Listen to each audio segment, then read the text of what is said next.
Hey everyone, welcome to another video in our Leadership Academy Masterclass series. This Masterclass was a live Zoom event in November 2021. And we were so grateful to have Dr. Joel Thiessen with us with a conversation about flourishing congregations. Joel is a sociologist who teaches at Ambrose University in Calgary, Alberta, and the director of the Flourishing Congregations Institute. As you watch this video, I'd encourage you to keep these questions in mind. What does this mean for me as a leader or pastor? What is one thing that I can take from this and share with my leadership team or my peers in leadership? Let's dive in. I've been asked to share on, I guess, 3 different topics. They are related, and so this might feel like a bit of a fire hose. That's not my intention, but I'll give you hopefully a lot of different food for thought, and then hopefully we'll dig into some of these things in conversation afterwards. But I do want to look a little bit at some of our work at the Flourishing Congregations Institute. We'll look at some materials related to passing on the faith well from one generation to the next, as well as some things pertaining to younger folks in particular. And then I will offer some observations about the pandemic along the way.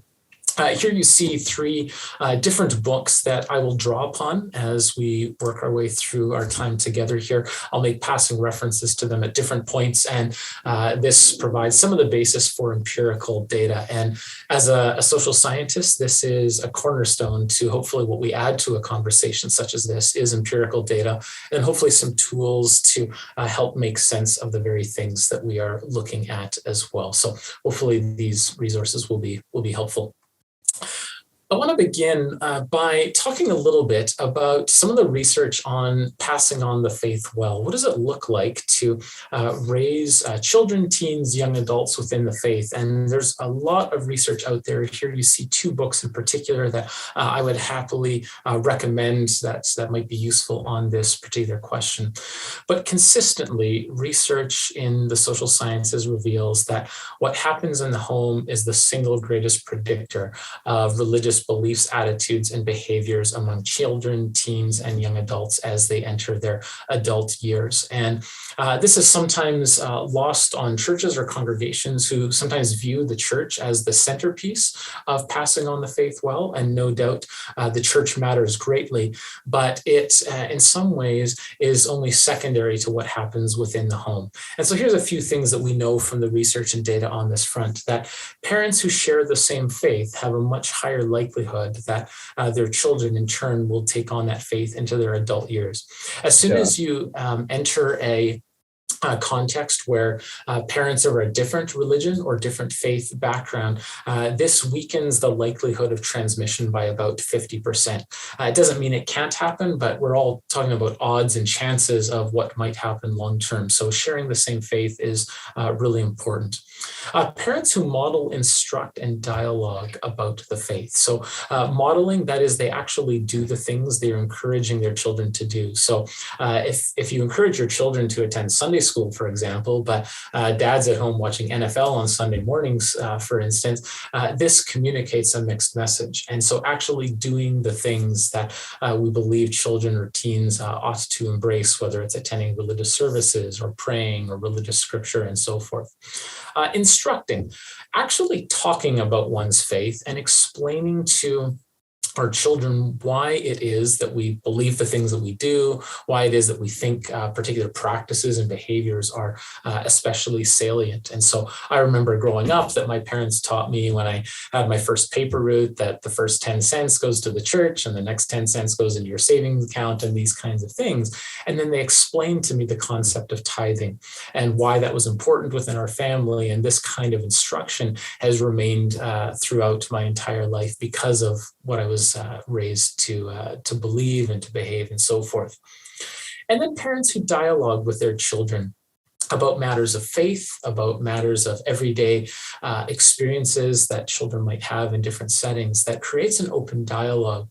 And this can be difficult for parents at times, in part because of the ways in which it feels like, and in very real ways, society is changing for their children. They may not necessarily have the vocabulary to understand kind of a new world, if you will, that their children are experiencing.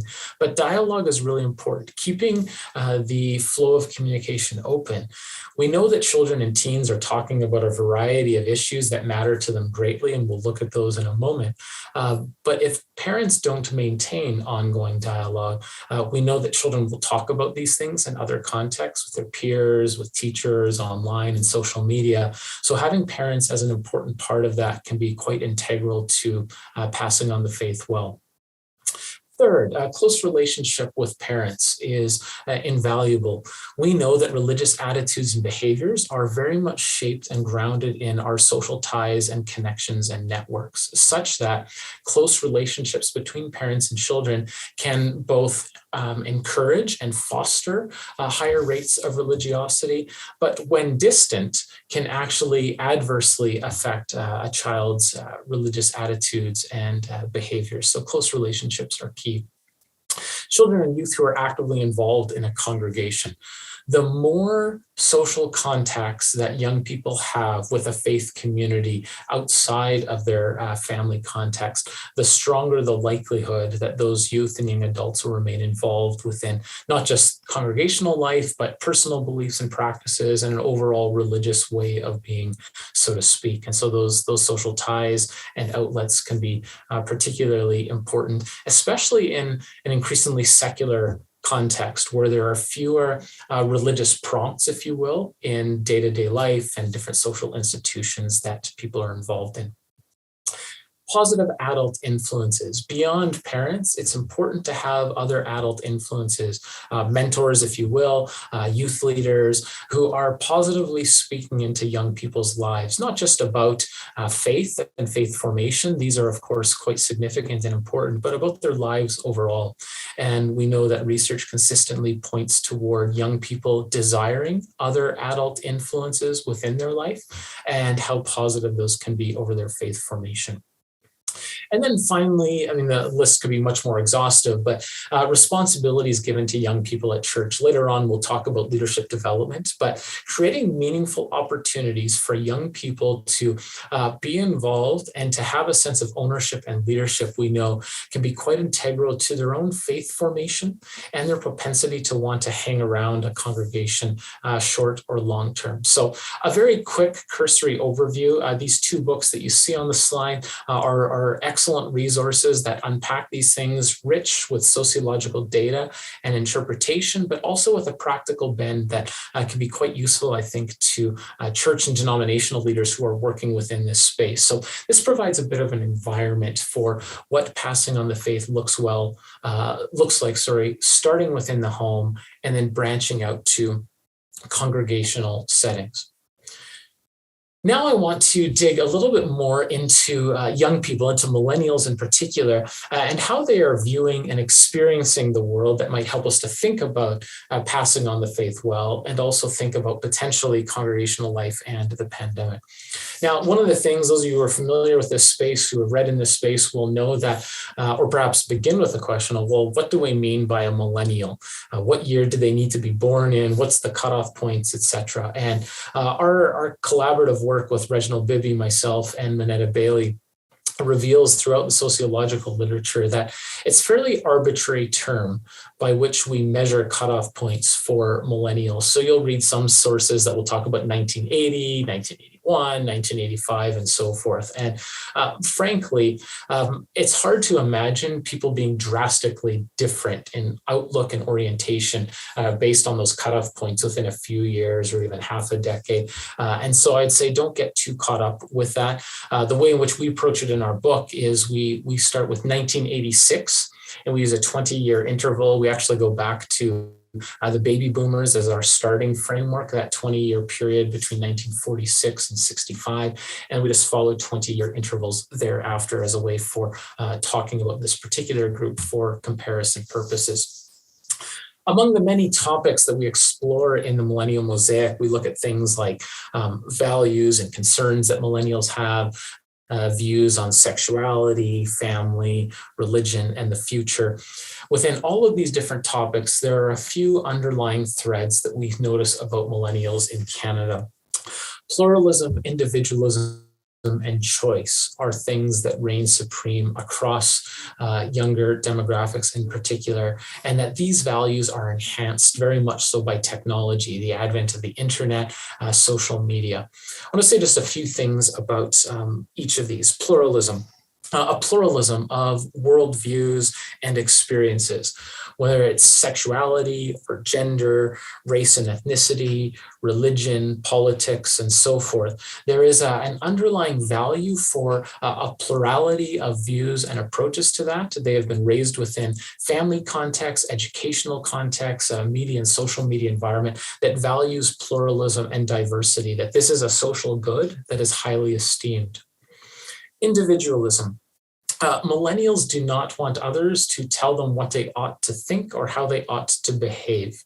And this is front and center on all kinds of religious and non-religious issues within society. And in a moment, I'll unpack how and why these things have come to be within society.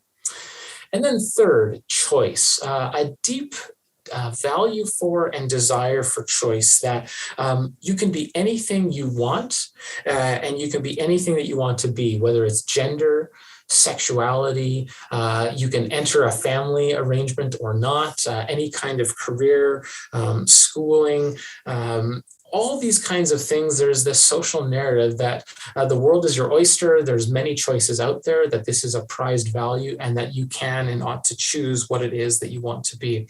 In other words, one of the shifts, if you will, from previous generations is the social scripts that young people grow up with are less solidified, right? It's not like finish high school, go to university, get married, buy a house, have children, those kinds of fairly standard social scripts. It's basically like these have been thrown up into the air in some respects, and it creates a very different environment for young people. Now, I want to say this, and this is the second point on this slide, that the attitudes, behaviors, and experiences that young people have, frankly, that any generation has, are very much shaped by the social environments that they find themselves in. That is, values of pluralism, individualism, and choice do not grow out of thin air. These are things that young people have acquired in and through their social interactions with parents, with teachers, with friends, with media, social media, religious organizations, and so forth. And I think this is a really significant point to make, because a lot of the literature, a lot of discussions in different social institutions will look upon millennials with a bit of disdain, or a bit of kind of a furrowed brow, if you will. The idea that, millennials today are entitled, they're lazy, they're always looking for something with nothing in exchange. And the question that sociologists would rightly ask, I would say, was, if this is true, and there are many questions about whether or not those assumptions are actually true, but if it is true, where is it that young people have learned to adopt those particular values? For example, sociologists might point to who is it that's handing out participation badges? This comes in part from parents, from teachers, from coaches, from youth leaders, etc. This narrative that we want everyone to feel special. And no doubt these are good and well-intentioned kinds of values. But the ways in which we nurture these things from a young age actually fosters a particular environment where young people might become perhaps too dependent or overly dependent upon others in the process. All this to say, when you think of stereotypes, whether they're real or perceived, those stereotypes and or the attitudes, behaviors, and experiences among young people are shaped by the social environments. Put another way, in some respects, we look towards the other adult influences within their life who have actually fostered the environments for the kinds of things that we see present among young people. Third, I would say, and this is a recurring thread throughout the millennial mosaic, and perhaps I would say one of the more surprising things for us as scholars, and I think many readers as well, is that in many ways, millennials are more similar than dissimilar to previous generations of young people as well as older generations today. And I think a lot of times we make this claim about the next generation that, they're so wildly different than the previous generation, that they've kind of been transplanted from another planet. And if you think about your own growing up years and you think about your parents or grandparents, how often was it that you heard the same kinds of lament or complaint, if you will, that, oh, kids these days and the things they're into and the things they're thinking about, etc. This is almost part and parcel of generational social narratives. And yet we find throughout our research is that there are far more similarities than dissimilarities. As just one example, the top 5 values among millennials today are freedom, family life, being loved, friendship, and self-reliance. In fact, these are the top 5 values among generations across Canada today, and going back to research into the early 80s that has tracked values across generations. So I think it's just a helpful reminder, particularly those who are maybe concerned about quote unquote kids these days, that there's actually far more similar than dissimilar when we look at this particular demographic.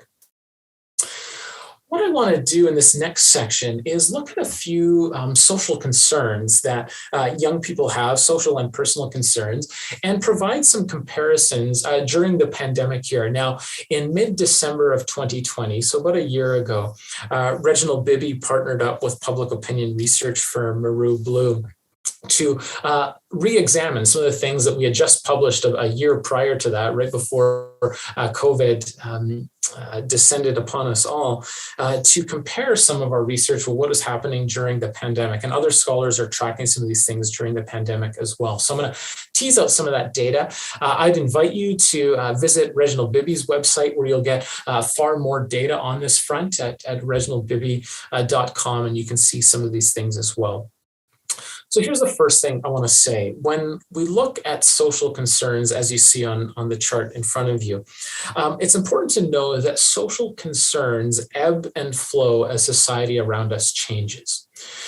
Another way of saying this is that what we find concerning in some respects changes based on what is happening in society at a particular point in time. These are not necessarily static concerns. It's reflective of how the media reports on different social concerns or challenges, on how politicians talk about and frame things, educators, parents, religious leaders, and so forth.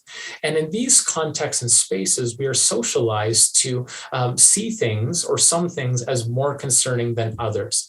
And that is the pretext then for what you see on the screen in front of you. So we see here COVID on the right-hand side, data in 2020, and compared on the left-hand side to 2015, which is our more recent data in the Millennials project and book. So all Canadians, 70% find COVID as very serious, not surprisingly, given the rate with which we talk about this in all kinds of social settings. The economy at 61%, and then mental health at 54%. Then you compare the different generational cohorts, and I'll just tease a few things. There's lots of things I'm sure that could be said here, and maybe we'll pick up some of these themes in the Q&A afterwards. You look at COVID, you find that millennials and Gen Xers are less concerned about it versus older generations, and this isn't surprising given the risk factors that come with age. When you look at something like mental health, quite interestingly, you find that younger people, millennials, are more concerned about mental health than older generations. And again, sociologically, we would say this is very much a reflection of a changing social discourse, that mental health is being talked about far more frequently and with more severity today than it was even a decade ago in schools, with parents, in churches and religious organizations, etc. And so it's not surprising that we would find young people more concerned or seeing this as a more serious concern.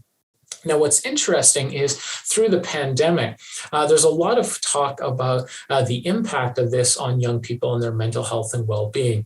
And you'll see lots of media reports on this, etc. Fascinating multi-wave study going on right now that's tracking young people, teenagers in particular, relative to their mental health through the University of Calgary here. And I believe they're in their 5th wave of data now collecting, going back to the beginning and early phases of the pandemic through to today.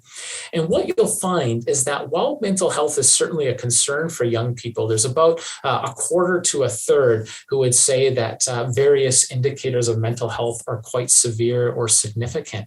That by and large, mental health indicators are not drastically greater during the pandemic for young people versus before the pandemic. Yes, there are absolutely added strains that are impacting young people today, and the pandemic has temporarily and aggressively shifted the presence and absence of different social networks and ties and influences, etc. But on the whole, the prevailing narrative for young people is that they're doing okay. It's not ideal, of course, but for the most part, many are doing okay. And yet, at the same time, you have this bona fide and serious concern within that one quarter to one third that does warrant attention. And so teachers and psychologists and trained professionals and religious leaders and so forth are certainly giving attention to that in response. And I think this is where churches and congregations can play a really important role of having those other adult influencers that can speak positively into young people's lives alongside their teachers and coaches and so forth. When we look at something like major personal concerns, here you see the top four about the future, health, lack of money, and never seeming to have enough time. The left-hand side in 2015, the right-hand side data gathered last December during the pandemic. What's interesting is that these kinds of concerns have actually diminished during the pandemic. And it doesn't necessarily mean that these things aren't of concern for different age groups or for millennials in particular, but it reveals that when you have these larger social concerns relative to the pandemic, that other things actually diminish in terms of their concerns. And you can think about this in your own life and the various tasks that you have in this 1 week ahead of you, right? You might have other larger concerns in the background of your mind, but you know that in the next 24 hours, here are the things that I need to get done. And so these are most concerning at the moment, and other things fade into the background. And that's very much how we view personal concerns within individuals and then across different age groups. And so here you see some comparisons about our level of concern about the future. You would expect that young people are more concerned about the future given their stage of life. You would expect that health might be a little lower on that for young people as a concern relative to aging populations. Lack of money, more of a concern, younger demographics as young people are getting their feet under them, so to speak, with education and career and so forth. And then this sense of never seeming to have enough time, more present for young people, right? And I see this all the time in the classroom that students just want to get everything done right away. And there's a concern, particularly magnified with media and social media, that everything is instant and I need to get everything done right away. So again, just another perspective of the kinds of things that young people confront, and it's pertaining to stage of life, but also pertains to a particular point in social and historical environment that can frame how pressing these things are. And so the pandemic is a good reminder of these things. Moderate personal concerns. I'm not going to go through all of the data that you see before you, but I want to single out one as it relates to loneliness. And this has been a topic of great conversation during the pandemic. We see a lot about it in the media. We see it talked about a lot in school settings, religious organizations, in houses and families and so forth. So if you look at loneliness, 1986 plus the Millennials group, you find that 45% indicates that loneliness concerns them a great deal or quite a bit, much higher than older generations. In fact, when we compare millennials today with younger people of earlier generations, so younger people a decade ago, 2 decades ago, and so forth, you find that young people today do actually report higher rates of loneliness. And it is this great paradox of sort of the most digitally connected generation than ever before, and yet the highest rates of loneliness, whereby people's social relationships are taken online in a virtual way. And how this has exasperated perhaps the ways in which people perceive their own self and sense of social connection. And so there's a lot of research that's coming out about that. It is certainly prevalent there. And it attunes us again to the role and responsibility of parents relative to children, of maintaining maintaining strong social ties, but also having other adult mentors and influencers within their life who can help to interact with this particular dynamic. What is interesting, however, when you look at the right-hand side of the screen during the pandemic, is that loneliness has actually decreased. It has not increased. And this is very much contrary to public perception and public discourse about loneliness. And there's a very sharp distinction to be made between being isolated within our homes relative to different restrictions, maybe not connected to social groups and organizations to the extent that we once were, and actually being lonely. It is possible to be isolated, but still socially connected to others via all kinds of different technological mediums and innovative and creative ways whereby people connect to others. And so it's just a reminder that isolation is not synonymous with loneliness, that yes, absolutely, the pandemic has for some created some significant and severe outcomes of loneliness and repercussions for that. But there are also others who are not confronting that at all. And frankly put, for some, this has actually been a very good season of life to maybe drop some of the responsibilities or obligations to others in social ties, create more time for family, more time for self-reflection, and so forth. And so there are varied narratives that emerge within that I think this data can help us to keep in mind in some helpful ways. I want to turn very briefly to a few things related to religion and spirituality among young people and across all generations. Now, there is a large body of research, and I talk about this with my co-author, Sarah Wilkins LaFlamme at the University of Waterloo, in our book on those who say they have no religion in Canada, and our book titled None of the Above, that generally speaking, we find that with each generation in Canada, and in fact, many modern Western nations, we find diminished levels of religion and spirituality across all different markers and indicators. And in large part, this goes back to the opening slide. The idea that, frankly put, religion has not been passed on well from one generation to the next. That is, families have become less religious within the home, and that has been a main driver for what we see in longstanding decreases in different markers of religiosity. And yet we come to the chart before us, or this table, and we find some different kinds of narratives relative to that overarching backdrop. And I thought this would just be a helpful thing to provide us a couple of different entrance points into this topic. The first thing to note, and this is front and center, those who identify with a religion, we know that young people are less likely to say they have no religion. In Canada as a whole, you see on this chart 21%. Depending on the data source, we see estimates around 1/4 of Canadians say they have no religion. And we see estimates from here, 28%, upwards of 1/3 of Canadian young people who say they have no religion. So that's a pretext for looking at this. And yet, and this might surprise you and surprise us a little bit when we looked at the data, that millennials actually score higher on some indicators relative to Gen Xers or boomers when it comes to, say, service attendance, private prayer on par, say, with Gen Xers, table grace a little bit higher than previous generations, and scripture reading. Now, these are all pre-pandemic variables, important to keep that in mind, but we do see some spikes here.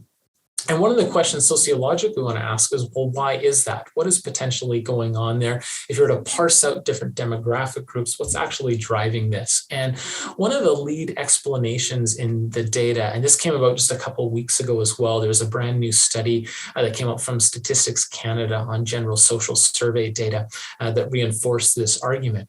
And that is that the data is primarily driven, the increases here, among newer immigrants to Canada from the global South and the global East, both in Christianity, but also in religious traditions outside of Christianity. The center of religious activity, globally speaking, is in the global South and East.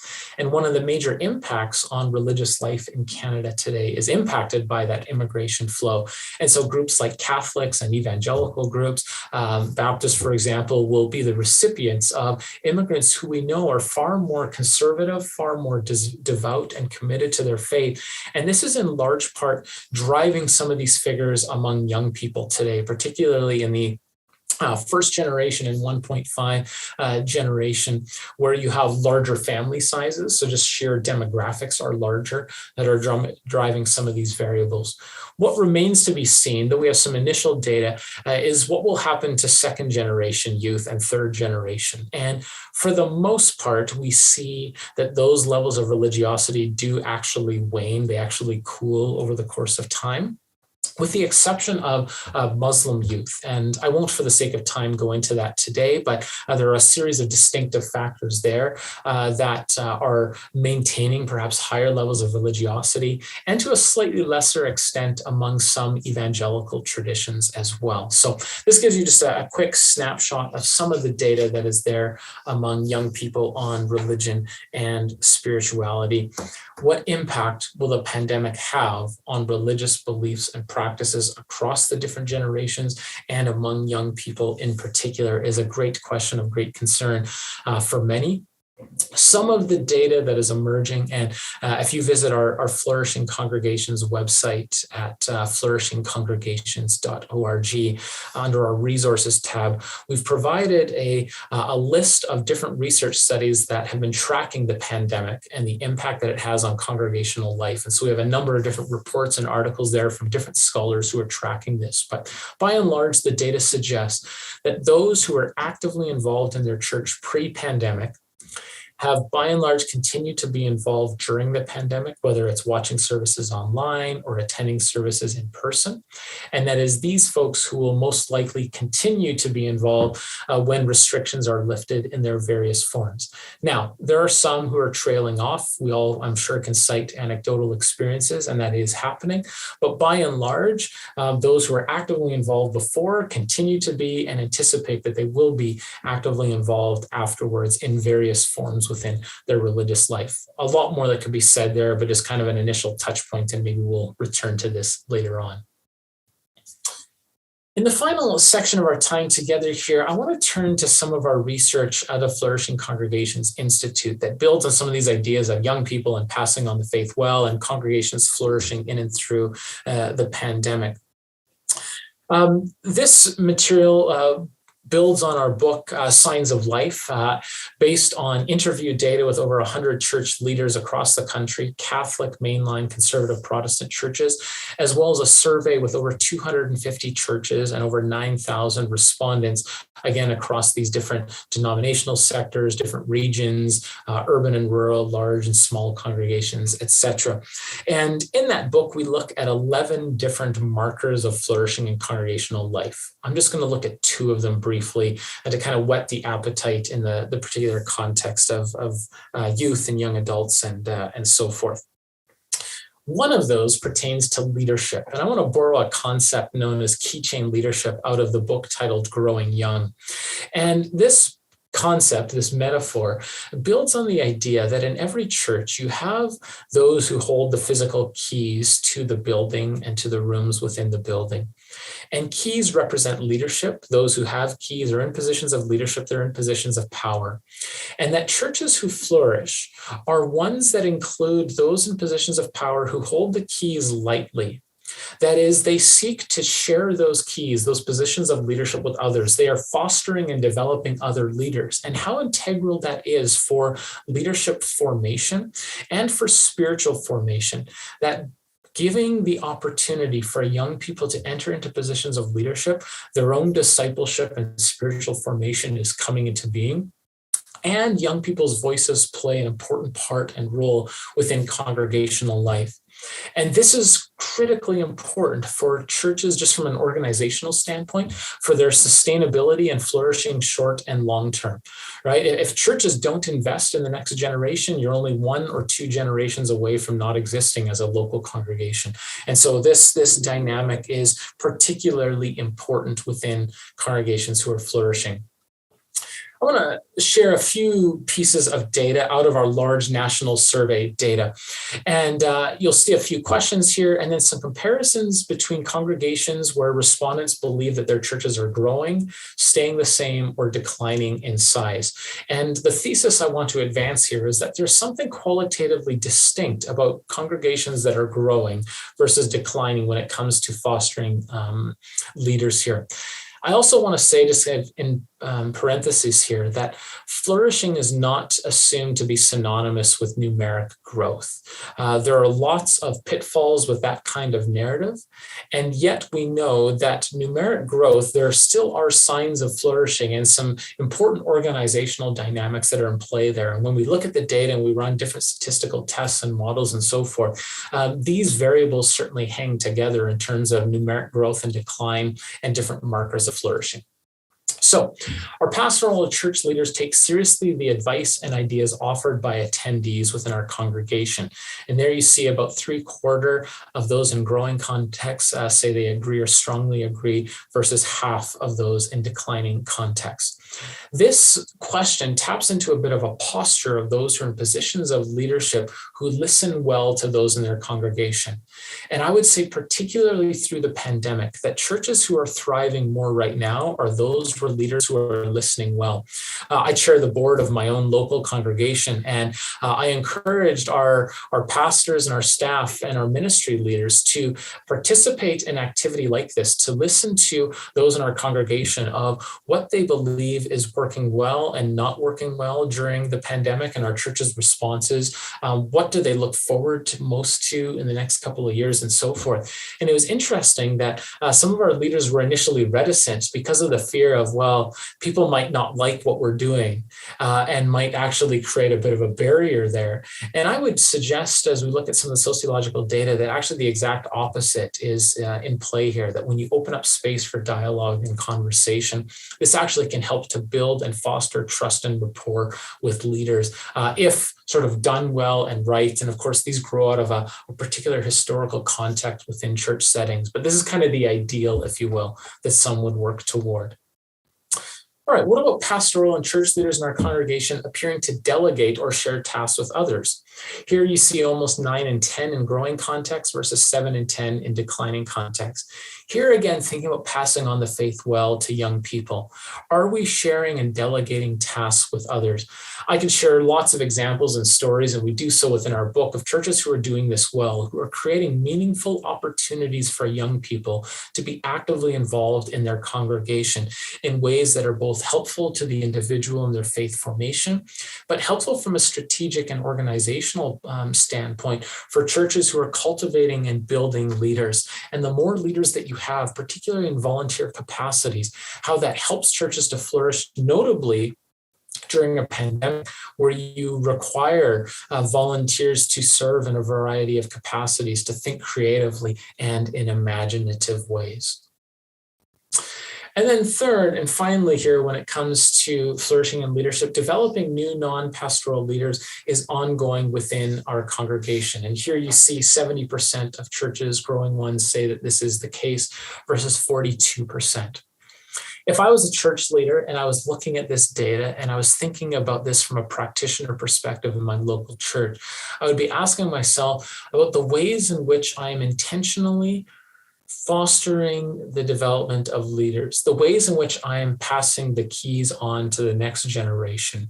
And I would say here, quite frankly, that if you're in a position of leadership, or you have others who are in positions of leadership who are holding so tightly to the keys that they are unwilling to hand the keys off, who are unwilling and maybe even incapable of training the next leaders that will basically subsume the position that you're currently in, that if you're in that position or others are in that position, this is probably the first sign that you shouldn't be in a position of leadership. That leadership is premised upon basically training and stewarding others to take over the position of leadership that you're currently in at some point, and to hold those keys loosely and to hand those off to others.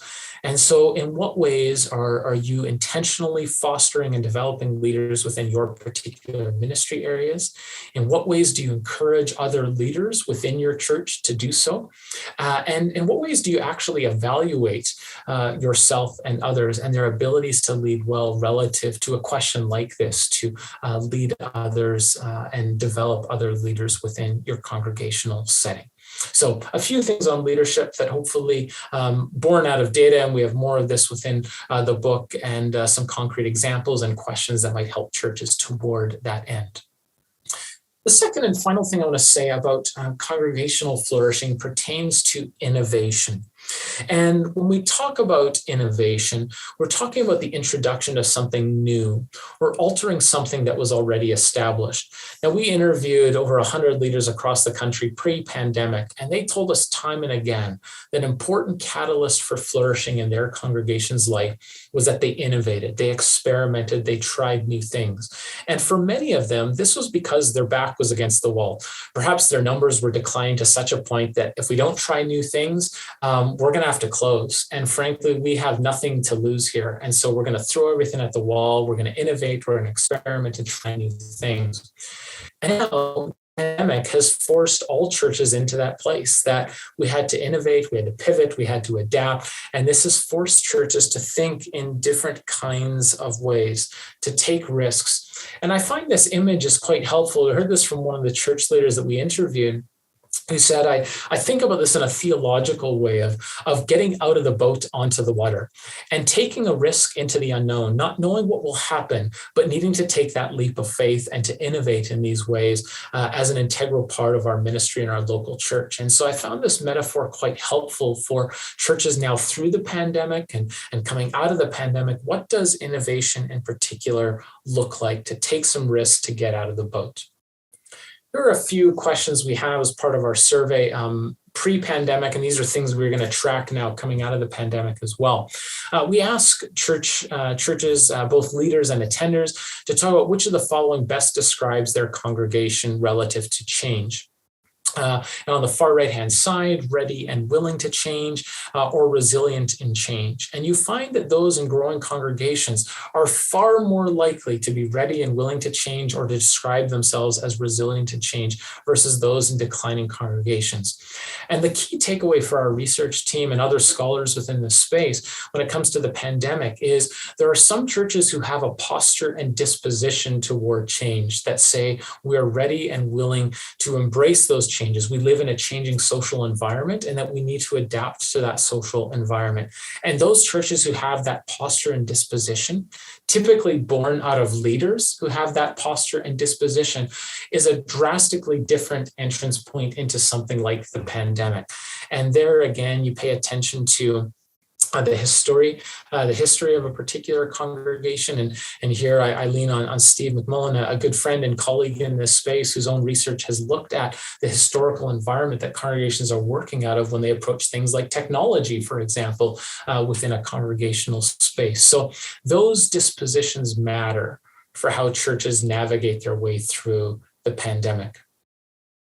A second question we asked, again, pre-pandemic, and quite interesting now as we navigate through the pandemic. If a person was away from your parish or congregation for 3 years and then came back, to what extent might they notice changes in how things are done? Here again, you're far more likely in growing congregations to see many noticeable changes or a few noticeable changes versus declining congregations. I'm not here to tell you what kinds of changes you should or shouldn't do, or how much change you should do, or even fundamentally that all change is necessarily good change. I would say that's not actually the case. Churches shouldn't just change for the sake of change. You need to be very attentive to the particular dynamics of your church to know if or what changes would work well in this congregation, how long it might take for change to occur, right? You'll have early adopters and late adopters. It's important to pay attention to those dynamics within one's church. But there is an underlying ethos and narrative across the literature that growing churches are certainly more open to and actually receptive to practicing the kinds of changes that do adapt to a changing social environment around them, all the while holding firm to the theological beliefs and the liturgies, etc., that anchor them in their tradition. So it bears stating that paying careful attention to the specifics of one's congregation are important anytime we ask and think about questions pertaining to change and innovation. But the pandemic has thrust us all into a space of innovation. And I think those that are thriving more are those who have been more receptive to that as we've navigated our way through. All right, I want to conclude with a couple of final thoughts on these final two slides to kind of tie some of these things together and open it up for some conversation.